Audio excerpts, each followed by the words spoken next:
The drama surrounding Abdullah Mason has never been about whether he could win. It has always been about how brutally, how quickly, and how convincingly he could do it. Every young fighter in boxing carries some hype, some early buzz that fades the moment reality bites back, but Mason was different from the start. He was not just winning fights, he was ending them, and he was ending them in ways that made grown fighters look like they had walked into a storm they never saw coming. By the time his name started trending across boxing circles, one story kept resurfacing above all the others: the night a hardened veteran named Mike Ohan Jr. stepped into the ring with him and lasted barely a minute before his night was violently, mercilessly finished. But to understand how Mason got to that moment, you have to go back to where this reign of terror actually began.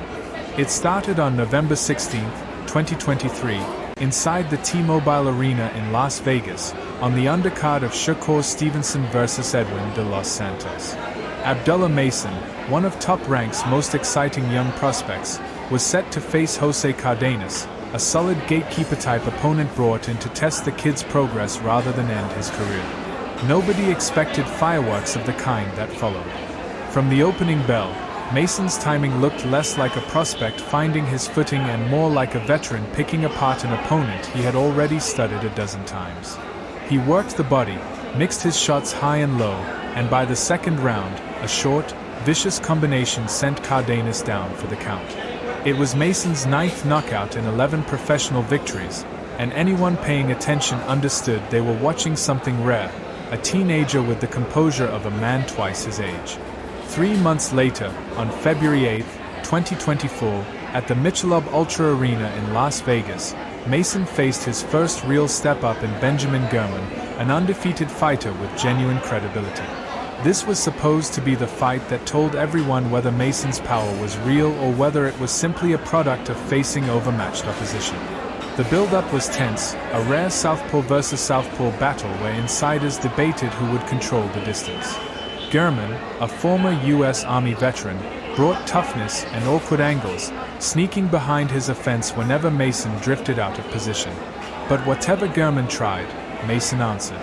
He absorbed the pressure, turned it back with sharp counters, and by the middle rounds, his left hooks were landing with a violence that visibly rattled his opponent. When the finish came, it came in one sudden burst, left hand after left hand crashing home until the referee had no choice but to step in.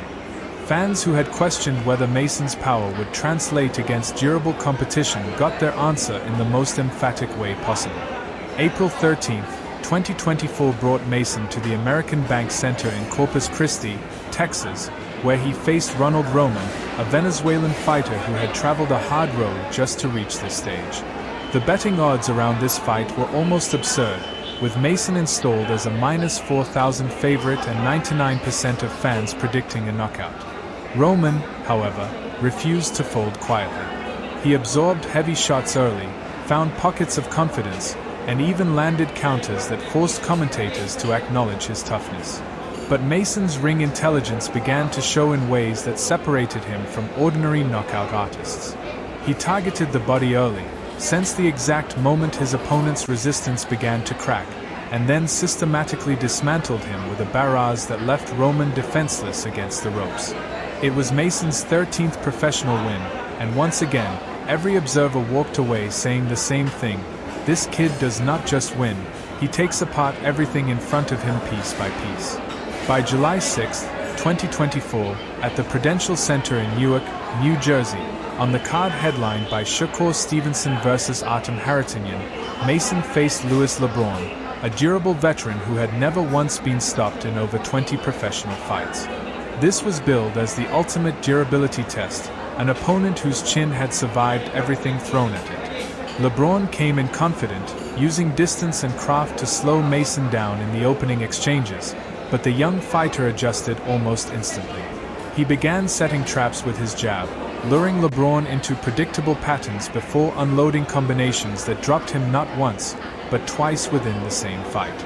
Commentators at ringside openly compared Mason's hand speed and combination work to legends of the sport, and by the time the corner threw in the towel, it was clear that Mason's reputation as boxing's most dangerous teenager was no longer hype, it was simply fact. Then came August 17, 2024, inside the Videotron Center in Quebec City, Canada, and the fight that would define the moment fans still talk about today. Mike Ohan Jr. was supposed to be a legitimate step-up, a former regional champion with 19 wins and only 2 losses, brought in on short notice after just 3 weeks to prepare. Despite his solid resume and his lineage as the son of a man who had sparred with Marvin Hagler himself, Ohan walked into that ring as a significant underdog. From the outset, he tried a smart, calculated approach, lowering his center of gravity, ducking under Mason's shots, and looking for openings from underneath. For a brief stretch, it looked like his strategy might actually create problems. He landed a hard right hook that seemed to briefly unsettle the young champion, and for a moment, doubt crept into the arena. But Mason had already studied every tendency Ohan carried into that fight. The moment Ohan dipped low to avoid a combination, Mason adjusted his release point and began lifting his uppercuts directly into the pocket where his opponent's guard could no longer protect him. It happened almost too fast to process. A sharp uppercut connected clean, followed instantly by a short, blinding left hand down the middle that put Ohan on the canvas in a way that silenced the entire arena. The finish was so abrupt, so total, that the fight was waved off within the very first round, exactly the kind of ending that turns a rising prospect into a legitimate phenomenon overnight. He was out cold in barely a minute, and in that instant, every remaining doubt about Abdullah Mason evaporated. If anyone still wondered whether Mason could handle adversity rather than simply dominate overmatched opponents, that question was finally answered on November 8, 2024, at the Scope Arena in Norfolk, Virginia, against Johann Vasquez. Vasquez arrived with a genuinely dangerous resume, 26 wins, 21 by knockout, and a history of testing undefeated prospects in brutal fashion.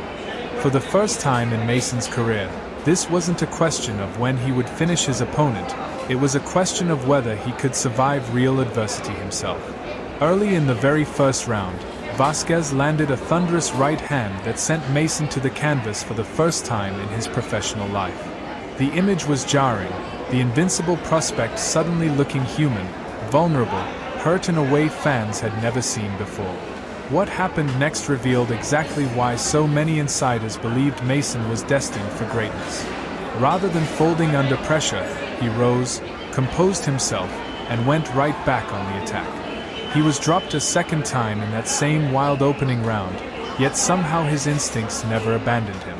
By the second round, Mason turned the fight completely on its head, closing the distance and unloading combinations that put Vasquez down twice in return, trading knockdown for knockdown in a fight that had turned into an all-out war.